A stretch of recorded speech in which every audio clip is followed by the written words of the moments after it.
रिश्ते बनाना आसान है पर निभाना उतना ही मुश्किल। हर घर की कहानी, सास बहू की रोचक कहानी।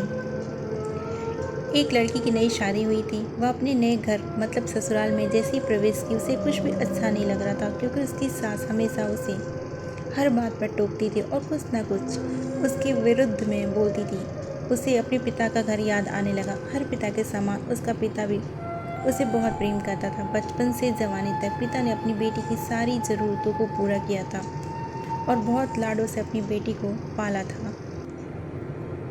यह नई नवेली दुल्हन अपनी सास के इस रूखे व्यवहार के कारण परेशान हो गई और कई बार तो उसने अपनी सास को खरी खोटी भी सुना देती थी, जिसके कारण घर में बड़ी असमंजसता की परिस्थितियां हो गई। वह अपने पिता के घर लौट आई और रो रो कर पिता से कहने लगी, पिताजी, अब उस घर में नहीं जाऊंगी, यही आपके पास रहूंगी। यदि आप मना करेंगे तो मैं आत्महत्या कर लूँगी। पिता समझदार थे।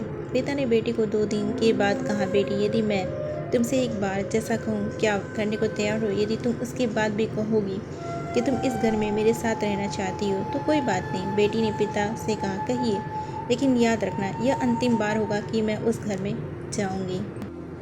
पिता ने कहा, वहाँ जाकर जैसे ही तुम्हारी सास तुम्हें कुछ भी बुरा भला कहने लगे, तब तुम अपने मुंह में एक कुल्ला पानी भर लेना और तब तक मुंह में पानी भरे रहना जब तक सासू माँ बोलना बंद ना कर दे, और उसके बाद उस पानी को कुल्ले को नाली में थूक देना और फिर कुछ भी पलट कर मत कहना। बेटी को कुछ समझ में नहीं आया, लेकिन बेटी तैयार हो गई। बेटी ने ससुराल जाकर ऐसा ही किया।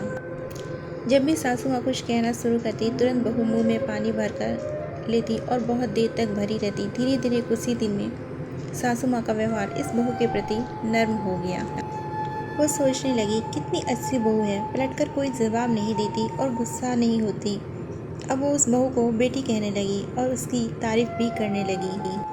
कुछ दिन में सासू माँ का प्रेम भरा व्यवहार देखकर बहू भी अपनी सासू माँ को माँ के जैसा प्रेम करने लगी और दोनों खूब बातें करती, साथ साथ घूमने और मार्केट खरीदारी करने जाती। कुछ दिनों के बाद इस लड़की का पिता अपनी बेटी से मिलने आया। घर के सभी लोगों ने पिता की खूब अतिथि सत्कार किया। फिर जब पिता अपने घर वापस जाने लगे तब अपनी बेटी से कहा, बेटिया चलो, यदि तुम मेरे साथ चलना चाहती हो तो अपना सामान पैक कर लो, हम वापस चलेंगे। तब बेटी ने कहा, नहीं, अब यही मेरा घर है। मैं अपनी सासू माँ से बहुत प्रेम करती हूँ और अब इन्हें किसी भी कीमत पे अकेला नहीं छोड़ूंगी। पिताजी, यही मेरी माँ है। पिताजी अपनी बेटी की इन बातों को सुनकर सास बहू के अटूट प्रेम को देखकर बहुत खुश हुए और बेटी को बहुत आशीर्वाद देकर खुशी खुशी घर लौट आए। प्रेम सब बातों को सह लेता है। रिश्ते बनाना आसान है, निभाना कठिन, लेकिन जो इन रिश्तों को निभाना जानते हैं वही लोग सही मायने में सच्चा प्रेम करते हैं।